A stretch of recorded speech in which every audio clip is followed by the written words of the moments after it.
I've given them 4 minutes and 37 seconds, and we're going to be very observant of that time. So, Rojo, thank you.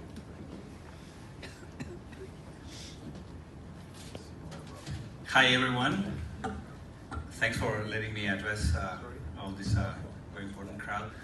As you said, my name is Red, but that doesn't really describe my politics. Just so you know, I'm a former congressman in Chile, and now currently I'm the executive director of a think tank called Ideas Republicanas.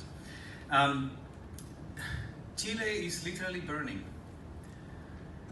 and we have no clue how to tame the flames. If you would go to Santiago's downtown now, it frankly resembles a true war zone, just like Valparaíso and Concepción. There are no shops open. The majority of them are either destroyed or looted or simply closed with hard metal bars. In October 18th, a large group of students, they called for civil disobedience because the metro ticket had risen 6 cents. And something very strange happened on Friday and Saturday night. 78 metro stations were destroyed. Something like 300 supermarkets were either looted, burned, or completely emptied out. That was in 2 days, 2 nights. But some 30 stations were burned. And I can assure you guys that we Chileans, we don't build metro stations out of wood. There's nothing flammable in a metro station. So what they did was they brought these big drills, large sturdy bits, they made holes and they burned the metro station from the inside out. This was the job of experts. Currently, at least Walmart, which is the largest supermarket chain, 50% of their supermarkets are either looted, burned, or emptied out, robbed, destroyed, whatever you call it. They're not working. But interesting enough, they chose to attack first the subway. And we Chileans are very proud of our subway. We believe that our subway is cleaner, more reliable, and more beautiful than that of Paris, London, or New York. That's how we feel. Chileans would not attack the metro subway.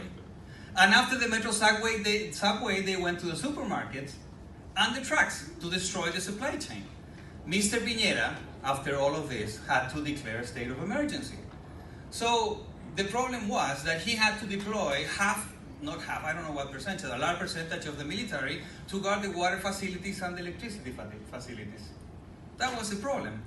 And you know what's the interesting thing of the modus operandi of these people is that they would come to a supermarket or a little store with heavy tools, they would open it up, call bystanders to come and get free stuff, and after it was emptied out, they would set it on fire. So now we have 18 people died, at least until a week ago, 13 of which are unlucky looters burnt alive. That's what's going on in Chile. So if you ask me, the hypothesis, at least in the beginning, then we're going to talk about what happened afterwards, the hypothesis of an unconnected, discontent, spontaneous crowd is frankly ridiculous. That is not what is going on. I have to say, of course, that with this violence, a movement sprang up, and now we have this interwoven violence and large manifestations of people protesting because in Chile, although it's a country that has developed a lot, there's a lot of things that we have to change, of course, as any other country. The communists and the far left encourage all of this, failing to condemn violence for more than 10 days. I'm not saying that they organized this. I have no means to know that, but they clearly encouraged and they clearly liked it. This is saying 1 minute. Okay. As you know, Chile is by far the most successful Latin American country. It's the living proof that our ideas, that market-based solutions work for the betterment of the livelihood of our people.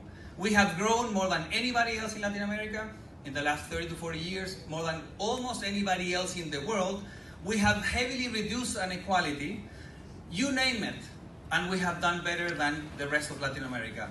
The price of the subway ticket, the price of water, the price of electricity, they have gone up during the last decades. Yes, they have, but much less than the medium and minimum wage. So there's no objective reason. There are subjective reasons, yes, but not objective reasons. Our success, as you can imagine, is very hard to swallow by the socialists. Very hard. So we have always been under attack. And Mr. Piñera, I voted for Mr. Piñera. I have worked for Mr. Piñera all my life. If Chile falls, whatever that means, if Chile falls, it will be the greatest blow we can have for all of those who hold dear the ideas of freedom and democracy. We are, and I want to correct humbly the honorable that talked in the morning, I can't remember his name, who said that Chile, England, and the US applied these market-based solutions at the same time. No, we did it first. We did it first, and we have had better results and outcomes that England and the US have done in all this period.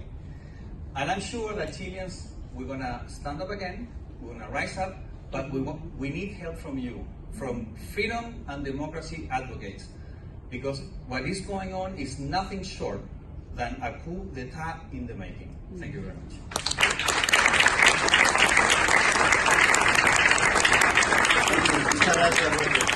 Okay, so